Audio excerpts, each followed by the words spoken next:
So guys ఈరోజు మనము ప్రతి సాఫ్ట్వేర్ ఉద్యోగి నాకంటే పెద్దవాళ్ళు అయితే ఎల్డర్ బ్రదర్స్గా, చిన్నోళ్ళు అయితే యంగర్ బ్రదర్స్గా, నా ఫ్యామిలీగా భావించి మీకు కొన్ని విషయాలు చెప్తాను. ఏంటి అంటే ప్రెజర్ తీసుకోవద్దు. మీకు తెలియకుండానే ప్రెజర్ అనేది బిల్డ్ అయితే బీపీ స్టార్ట్ అవుతుంది, తర్వాత షుగర్ స్టార్ట్ అవుతుంది. ఇదంతా నేను ఎందుకు చెప్తున్నానంటే most of the IT employees వాళ్ళు డబ్బులు నాకు జీతం, నేను పని చేసుకోవాలి, జీతం గురించి ఆలోచించుకోవాలి, దీని గురించి ఆలోచించుకుంటూ కొంత కూడా పర్సనల్ కేర్ ఉండట్లేదు. సో చాలామంది అంటారు, మీరు అంటే నాకు టైమే ఇస్తలేరు మా బాసు, నాకు ట్రావెలింగ్ కలిసిపోతున్నాను, లేకపోతే నాకు ఎక్కువ టైం ఆఫీస్కే పోతా ఉందంటే రోజుకి తినడానికి ఒక హాఫ్ అన్ అవర్ పెట్టుకుంటున్నారా? మార్నింగ్ ఒక హాఫ్ అన్ అవర్, లేకపోతే ఒక 20 మినిట్స్, ఆఫ్టర్నూన్ ఒక 20 మినిట్స్, ఈవినింగ్ ఒక 20 మినిట్స్ పెట్టుకుంటున్నారా? ఒక్క 30 మినిట్స్ మీ బాడీ కోసం పెట్టుకోలేరా? ఆలోచించండి. ఎందుకంటే చాలా ఇంపార్టెంట్. మీరు ఉండే ఏదైతే నేను అపార్ట్మెంట్లో ఉన్నా, లేకపోతే నాకు విల్లా ఉంది, లేకపోతే నాకు ఊర్లో అది ఉంది ఇది ఉంది కాదు, మీ చివరి వరకు మీరు నివసించే ప్లేస్ మన బాడీ. నేను ఎక్కువ బీభత్సంగా మీరు వర్కౌట్ చేసేయండి, 6 ప్యాక్ తెచ్చుకోండి అని చెప్పట్లేదు. అట్లీస్ట్ ట్రై చేయండి. అవేర్నెస్ తెచ్చుకోండి. ఫిట్నెస్ చాలా important. And at the same time pressure తీసుకోవద్దు. ఇది మాట చెప్పడం చాలా ఈజీ అండి. బాస్ లేకపోతే మళ్ళీ టీమ్ లీడర్ పెట్టే ప్రెజర్ మీకేం తెలుసు అని అనుకోవద్దు. ప్రయత్నం చేయండి, అట్లీస్ట్ ట్రై చేయండి. మెడిటేషన్ చేయండి, వర్కౌట్ చేయండి. ఇదంతా నేను ఎందుకు చెప్తున్నానంటే నేను ఒక 3 మంత్స్ నుంచి మెడిటేషన్ స్టార్ట్ చేశాను. అంటే కుదిరినప్పుడు రన్నింగ్కి వెళ్తున్నాను, ఒక 2 కిలోమీటర్స్ వాకింగ్, 2 కిలోమీటర్స్ రన్నింగ్కి వెళ్తున్నాను.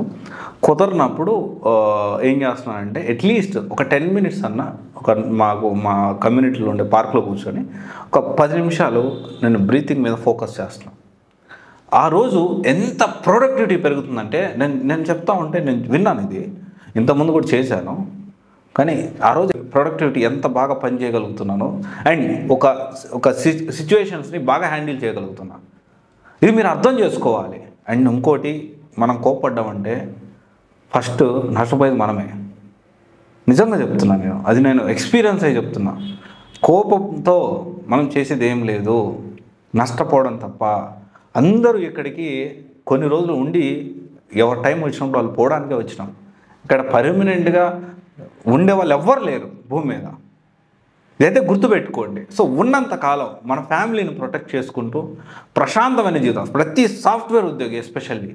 ఎందుకంటే తెలియకుండానే విపరీతంగా ప్రెషరైజ్ అవుతున్నారు. 29 ఇయర్స్కి హార్ట్ స్ట్రోక్లు వస్తున్నాయి, 35 ఇయర్స్కి చనిపోతున్నారు, 40 ఇయర్స్కి చనిపోతున్నారు, 45 ఇయర్స్కి చనిపోతున్నారు. నేను ఒక ఇన్సిడెంట్ చూశానండి, అది మీకు ఖచ్చితంగా చెప్పాలి. నేను మీ అందరికి తెలుసు అనుకుంటా, మా మదర్కి సర్జరీ అయింది, ఐసీయూలో ఉన్నారు. ఐసీయూలో ఉంటే మా అమ్మకి ఆపోజిట్లో ఒక పర్సన్ ఉన్నాడు.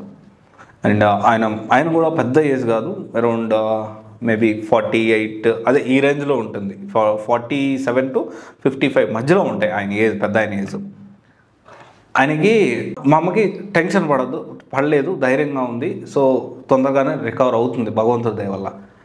ఆయన ఏం చెప్తున్నాడంటే వాళ్ళకి, మా అమ్మ చెప్పింది నాకు, ఏం చెప్తున్నారంటే మా బిడ్డ పెళ్ళి ఉంది, నన్ను ఐసీయూ నుంచి నార్మల్కి షిఫ్ట్ చేయండి.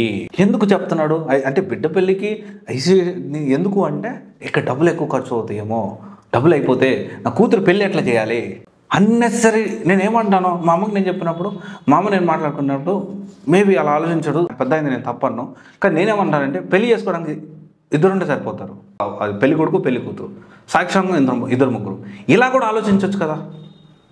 ఇలా కూడా ఎందుకు ఆలోచించకూడదు? మనం ఫంక్షన్ చేయాలి, లేకపోతే ఇంకొకటి చేయాలి. నాకు బైక్ అనేది ఇప్పుడు నీడ్ ఉంది, నాకు ఎంతవరకు పాసిబుల్ అంతవరకు నేను చేసుకుంటా. 1,00,000 రూపాయలు ఉన్నాయి, 1,00,000 రూపాయలను బైక్ కొనుక్కుందాం. ఎంతవరకు అవసరం మనకి, అంతేగాని ఏదో చేసేయాలి అని చెప్పి విపరీతమైన ప్రెషర్ తీసేసుకొని నా కొడుకుని ఇంత పెద్ద స్కూల్లో చేర్పించాలి అని ప్రెషర్ ఎందుకు తీసుకుంటున్నారు? మీరు చాలా ఇంపార్టెంట్. మన ఫ్యామిలీలో ప్రతి మనిషి ఇంపార్టెంటే, ప్రతి పర్సన్ ఇంపార్టెంటే. మన ఫ్యామిలీ, మీరందరూ కూడా మన ఫ్యామిలీ అనుకోండి. మీరందరూ కూడా ప్రతి ఒక్కరు ప్రెషర్ తీసుకోవద్దు, అర్థం చేసుకోండి. తెలియకుండానే ప్రెషర్ తీసుకుంటే లోపల నుంచి బాడీని తినేస్తుంది. కోపం పడొద్దబ్బా. నాకు టైం పట్టింది, నేను తెలుసుకున్నాను, నేను కొన్ని విషయాలు నేర్చుకుంటున్నా. నాకు ఒక్కొక్క లైఫ్ లెసన్ నేను నేర్చుకుంటున్నా. మన ఫ్యామిలీ అనుకొని ప్రతి ఒక్కరికి నేను మీ అందరికి కూడా చెప్పడానికి ప్రయత్నం చేస్తున్నా. వినండి, కుదిరితే అవకాశం ఉంటే చూడండి. ఎనీవే, కానీ ప్రతి ఒక్క సాఫ్ట్వేర్ ఉద్యోగి ప్రెజర్ తీసుకోవద్దు. ప్రెజర్ లేని జాబ్ అనేది ఏది ఉండదు. ఇక్కడ ప్రతి ఒక్కటి ప్రెజర్. వాచ్మ్యాన్కి ప్రెజర్ ఉంటుంది అనుకోవచ్చు, వాళ్ళకు ఉండే ప్రెజర్స్ వాళ్ళకు ఉంటాయి, అండ్ నాన్ సాఫ్ట్వేర్కి ఉండే ప్రెజర్స్ వాళ్ళకు ఉంటాయి, అండ్ బిజినెస్ చేసే వాళ్ళకు ఉండే ప్రెజర్స్ వాళ్ళకు ఉంటాయి. ప్రతి ఒక్కరికి సాఫ్ట్వేర్, ఓన్లీ సాఫ్ట్వేరే విపరీతమైన, ఈ పీపులే విపరీతమైన ప్రెజర్ తీసుకుంటారనేది అబద్ధం, అదొక మిత్. అందరికీ ప్రెజర్ ఉంటుంది. ఓకే, ఎవరి స్థాయిలో వాళ్ళకు ఉండే ప్రెజర్ వాళ్ళకు ఉంటుంది. సో ఇది కొంచెం మనం మెయింటైన్ చేసుకుందాం. ఓకే, ఇది ఒక్కసారి ఆలోచించండి. Thank you.